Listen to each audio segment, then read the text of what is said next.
क्या आपने कभी किसी से इतना प्यार किया है कि उसका इंतजार करना गुनाह सा लगे? जैसे कोई भी वर्ड उस शुद्ध रिश्ते को मैला कर देगा।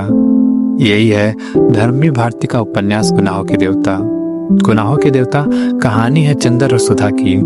दो ऐसे लोग एक ऐसे प्यार के बंधन में बंधे हैं जो बिना कुछ कहे सब कुछ कह देता है।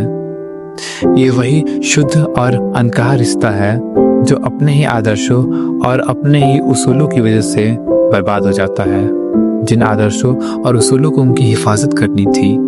कहानी शुरू होती है 1940 के दशक में इलाहाबाद में। चंदर जो एक होनहार और आदर्शवादी छात्र है, जिसे उसके प्रोफेसर डॉक्टर शुक्ल का मार्गदर्शन मिलता है। सुधा प्रोफेसर की जिंदादिल और मासूम बेटी है। चंदन अपने गुरु के सबसे प्रिय छात्र होने के कारण सुधा के घर में एक सदस्य की तरह रहता है और डॉक्टर शुक्ल भी उसे अपने बेटे की तरह मानते हैं। चंदन अपने ही प्रोफेसर की लड़की से प्यार करने लगता है। उनका रिश्ता इतना पवित्र होता है जिसे कोई नाम तो नहीं दिया जा सकता, लेकिन चंदन के लिए सुधा उसकी कायनात का एक केंद्र होती है। उनका यह रिश्ता ऐसा होता है जैसे पेड़ की दो जड़ें जमीन में तो आपस में एक दूसरे से जुड़ी होती हैं, लेकिन जमीन के ऊपर उनका कोई वजूद नजर नहीं आता है। लेकिन अपने प्यार को कोई नाम ना देना उनकी बर्बादी का बीज बो देता है।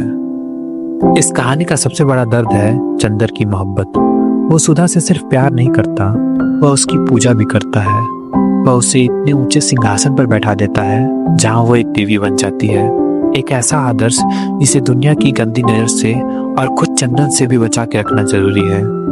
ये कुछ ऐसा है जैसे कोई भक्त अपनी देवी के लिए शानदार मंदिर तो बना देता है, पर खुद उसमें दाखिल होने से कतराता है। वह मानता है कि उसके प्यार का कोई भी स्पर्श सुधा को अपवित्र कर देगा। यही सोच एक अजीब सा कश्मकश पैदा करती है। आप एक देवी को पूज तो सकते हो, पर उसके बराबर के सारथी नहीं बन सकते।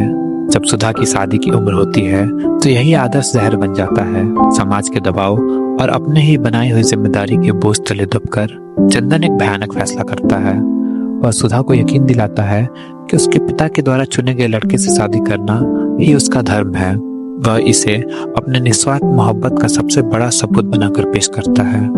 इस देवता बनने की कोशिश में वो सबसे बड़ा गुनाह कर बैठता है। वह उसे देवी को किसी और मंदिर को सौंप देता है और अपने प्यार को दुनिया में आने का मौका तक नहीं देता, या यूं कहें कि वो कोशिश भी नहीं करता। कहानी में सच्चे प्यार की बात हो रही है, एक आइकॉनिक लव जो बांधता नहीं है, मुक्त करता है। यह उपन्यास हमें सिखाता है कि प्यार कोई